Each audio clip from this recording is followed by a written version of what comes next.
Now, after the experiment of Avery, MacLeod, and McCarthy, they have done the experiment on test tube assay. Now, Harsha and Chasse, they experimentally proved that DNA is a genetic material in 1952. 1952 मध्ये त्यांनी हे सिद्ध केलं. यामध्ये Alfred Hershey दोघं जण होते, Alfred Hershey आणि मार्था Chasse. या दोघांनी they used the bacteriophages. Bacteriophage म्हणजे bacterial virus. The virus which infect the bacteria. Viruses हे जवळजवळ सगळ्या लिव्हिंग बिंगला अफेक्ट करतात. प्लांटला अफेक्ट करत असेल तर प्लांट व्हायरसेस म्हणतो आपण, ॲनिमलला अफेक्ट करत असेल तर ॲनिमल व्हायरसेस, आणि बॅक्टेरियाला अफेक्ट करणारे जे आहे ते बॅक्टेरियल व्हायरस किंवा त्याला आपण बॅक्टेरियोफेज म्हणतो. या बॅक्टेरियोफेजेसचा त्यांनी वापर केला या ठिकाणी, आणि त्याच्या थ्रू DNA हे जेनेटिक मटेरियल आहे and not the protein and RNAs or other things हे सिद्ध केलं. मग यासाठी त्यांनी बॅक्टेरियोफेजचा कसा वापर केला? बॅक्टेरियोफेजचं स्ट्रक्चर आपल्याला पहिल्यांदा पाहायला लागेल. Bacteriophage it is having a head, somewhat polyhedral head and a tail with tail fibres. ती लांब एक टेल असते आणि 6 अशा टेल फायब्रेस असतात त्याला. 6 आपण 11व्या वर्गामध्ये हे बघितलेलं आहे स्ट्रक्चर. तर हे यामध्ये जो हेडचा पार्ट असतो, दिस इज फॉर्मिंग इट्स कॅप्सिड. हे त्याचं वरचा पार्ट तयार करतं कॅप्सिड, आणि त्याच्यावर प्रोटीन असतं. हे प्रोटीनचं बनलेलं असतं, हे प्रोटीनचं बनलेलं. आणि त्याच्या आतमध्ये सेल्युलर स्ट्रक्चर तर याचं नसतं, पण याच्या आतमध्ये DNA असतं. याच्या आतमध्ये असा DNA असेल. Now we know that DNA it is composed of phosphorus. त्याच्यामध्ये फॉस्फरस आहे आणि बाकी घटक आहे, नायट्रोजन बेसिस आहे, शुगर आहे, एक्सेट्रा. आणि प्रोटीन जो आहे, प्रोटीनमध्ये सल्फर हा घटक असतो. मग त्यांनी इथे या एक्सपेरिमेंटसाठी हे जे प्रोटीनचं बनलेलं हेड जे आहे यामध्ये प्रोटीन आहे. मग या प्रोटीनमध्ये त्यांनी it is fed with some of the bacteria, bacteriophage they fed with the phosphorus 32 and some of them they feed with sulfur 35. what is it? तर सल्फर जे आहे त्याचा आयसोटोप वापरला. तो रेडिओ ॲक्टिव्ह आहे, याला आपण रेडिओ ॲक्टिव्ह म्हणू. रेडिओ ॲक्टिव्ह सल्फर काही याला दिलं, काही याच्यावर ग्रो केले या बॅक्टेरियो व्हायरसेस, आणि काही याला फॉस्फरस दिलं 32. This is also radioactive. आपण आता याच्यात पुन्हा इथे दाखवू शकतो की this virus it is fed with or it is culture. त्याचं कल्चर केलं.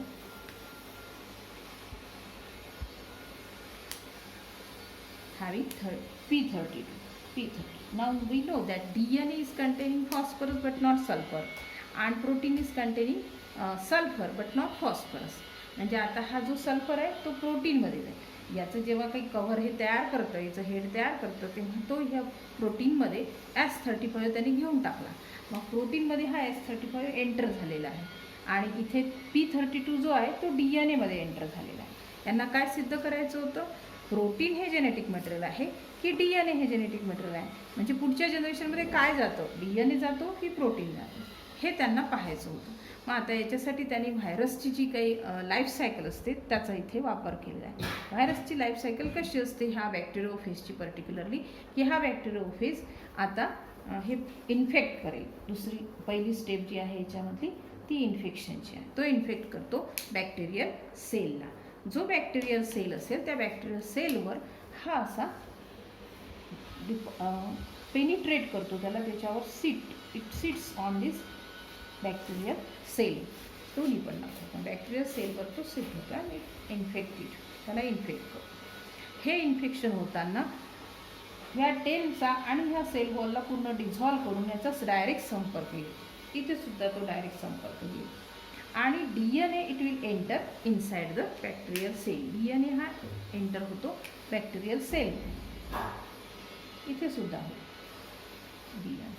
आता DNA आतमध्ये एंटर झाला की बाहेर काहीच नाही राहत. या हेडमध्ये हे काही राहिलेलं नाही आहे DNA. तो DNA आत चालला गेलेला आहे, आणि जे बाहेर राहिलेलं मटेरियल असतं दिस इज कॉल्ड, याला एक गमतीशीर नाव आहे, this is called host, because it is not containing the DNA हाच मुख्य घटक आहे की ज्याच्यामुळे आपण ह्या व्हायरसला लिव्हिंग म्हणू शकतो. Otherwise it is a non living material. DNA हे जेनेटिक मटेरियल याच्यात असल्यामुळेच हा लिव्हिंग आहे. मग DNA इन्सर्ट झालं, याचं काहीच काम नाही आहे, हे बाहेरच राहतं. आणि प्रोटीन जे काही आहे जे S35 पासून बनलेलं होतं ते अर्थातच बाहेरच राहिलेलं आहे आणि हा DNA मात्र आतमध्ये गेलेला आहे. मग आता याच्यानंतर इथे बॅक्टेरियामध्ये इन्फेक्शन नंतर ब्लेंडिंग हवे. ब्लेंडिंग ही दुसरी स्टेप आहे. ब्लेंडिंग, मग याला सेंट्रीफ्यूज केलं आणि ब्लेंडिंग. तेव्हा त्यांच्या लक्षात आलं की जे काही आता हा जो DNA होता P32 हा DNAचा घटक असल्यामुळे, म्हणजे फॉस्फरस हा DNAचा घटक असल्यामुळे P32 यात गेलेला आहे. हे बॅक्टेरिया कल्चर केले. आता कल्चर करताना जे काही मटेरियल वापरलं त्याच्यामध्ये मात्र नॉर्मल फॉस्फरस आणि नॉर्मल सल्फर होता. फक्त ह्या या DNAला तो फॉस्फरस देण्यात आला होता रेडिओ आणि इकडे प्रोटीनला S35 देण्यात आला होता. प्रोटीन कंटेनिंग हेड जे आहे ते ह्या बॅक्टेरियल सेलच्या बाहेरच राहिले आणि DNA मात्र याच्यात एंटर झाला. मग याला हे ओळखलं कसं त्यांनी, तर याला सेंट्रीफ्यूज केलं. इथे आणि इथे सुद्धा सेंट्रीफ्यूज केलं.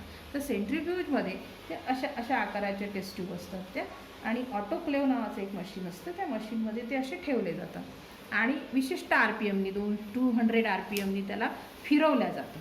आणि जे ते फिरवलं की पूर्ण जेवढं काही मटेरियल असेल त्यातलं जे प्रेसिपिटेट खाली असा जमा होतो, या ठिकाणी प्रेसिपिटेट जमा होतो ज्याच्यामध्ये सेल्स दिसतील, इथे सेल्स असतील आणि वरच्या बाजूला सुपरनॅटल लिक्विड तयार होईल, जमा होईल, इथे सुपरनॅटल लिक्विड असेल. मग त्यांच्या काय लक्षात आलं की जे काही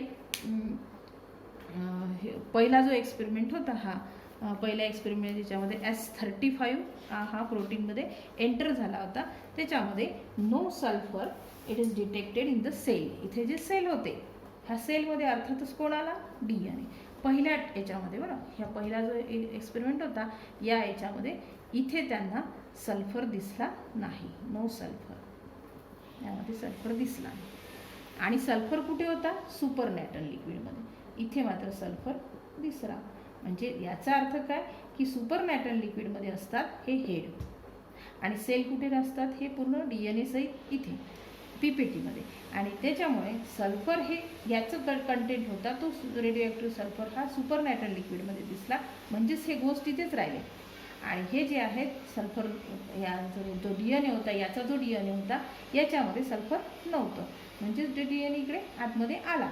दुसरा जो एक्सपेरिमेंट आहे हे तर अगदीच परफेक्ट या ठिकाणी हे करू शकतं, सिद्ध करू शकतं की या टेस्ट ट्यूबमध्ये आता दुसऱ्या याच्यामध्ये हे जेव्हा सेंट्रीफ्यूज केलं तेव्हा त्यांच्या लक्षात आलं की इथे जे काही सेल होते हे बॅक्टेरियल सेल हे इथे जमा झाले आणि ह्या बॅक्टेरियल सेलमध्ये त्यांना इथे P32 दिसला रेडिओ. कारण DNA कंटेनिंग द सेल हे पूर्ण इथे आले होते आणि DNAमध्ये तो P32 आला पहिल्या याच्यातला. आणि एवढंच नाही तर इथे मल्टिप्लाय पण झाला. इथे तो मल्टिप्लाय करतो आणि मग त्याचे व्हायरल पार्टिकल्स वगैरे तयार करतो, ती नंतरची गोष्ट. हे जे काय सुपरनॅटल लिक्विड आहे यामध्ये मात्र या ठिकाणी त्याला हे दिसले नाही.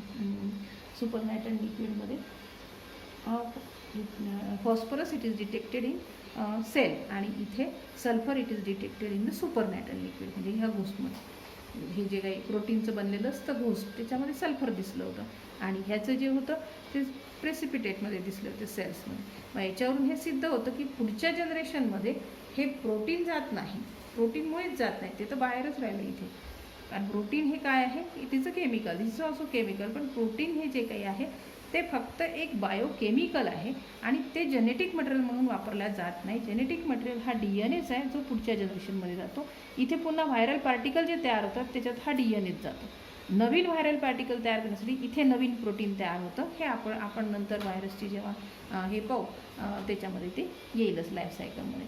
तर अशा पद्धतीने हर्षे आणि चसे यांनी हे सिद्ध केलं की DNA is a genetic material आणि हे 1952मध्ये ॲक्सेप्ट केलं गेलं. आणि मग याच्यामध्ये पुष्कळ रिसर्चेस झाले जे आपल्याला माहीत आहे. 1953मध्ये वॉटसन आणि क्रिक या दोघांनी त्याचं मॉडेलच तयार केलेलं आहे. दोघा तिघांनी म्हणून बरेच वर्कर्स होते त्यांच्यासोबत त्यांनी DNAचं मॉडेलच दिलेलं आहे. सो दिस इज हर्षे आणि चसे एक्सपेरिमेंट.